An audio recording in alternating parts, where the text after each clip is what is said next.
What's up, everybody? I got a short little video for you today. I get a lot of questions from people. They say, why do you take your back hook off? Well, I don't do it on all lures, but I do it on crankbaits and jerkbaits. And here's why. The back hook is the one that catches all the trash.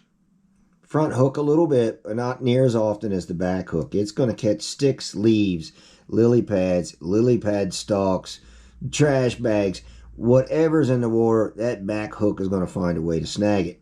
And then you got to reel the lure in, clean it off. It gets annoying after a while, so I take it off.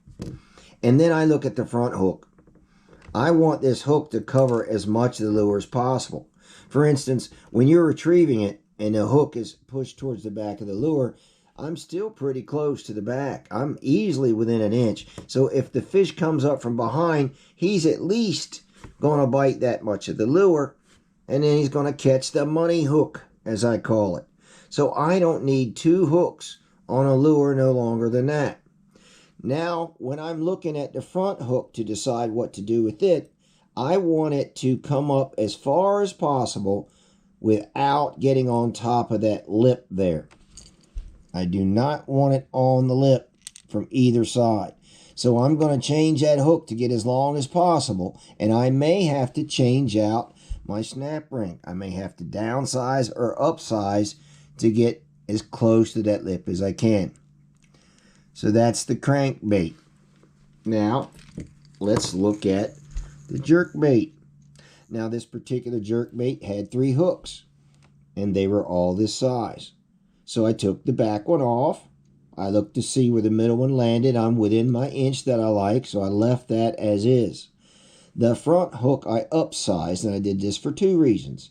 One is just like before, I don't want this hook point to have the ability to climb up on top of that lip.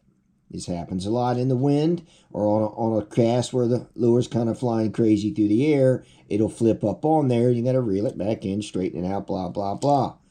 Now, the other thing I'm considering on the front hook, and this is only for jerkbaits. I don't worry with the crankbaits about that. I want the head to drop when I pause.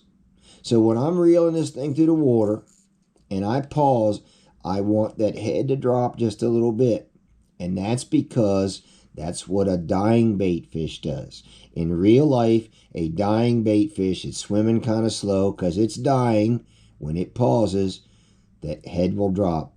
And when the fish that were watching this lure see that, they get excited because that looks to them like a real fish that's about to die. And Mother Nature tells them, gobble it up. So that's what I'm looking for. I need the right weight hook, but not so big that it can climb on top. Some of these jerkbaits have 4 hooks. So again, I'm going to take the back hook off, but I'm probably going to leave the other 3. I'll just upsize or downsize that front hook to give me that drop. And now you know why I take the back hook off. Thanks for watching. See you later, alligator.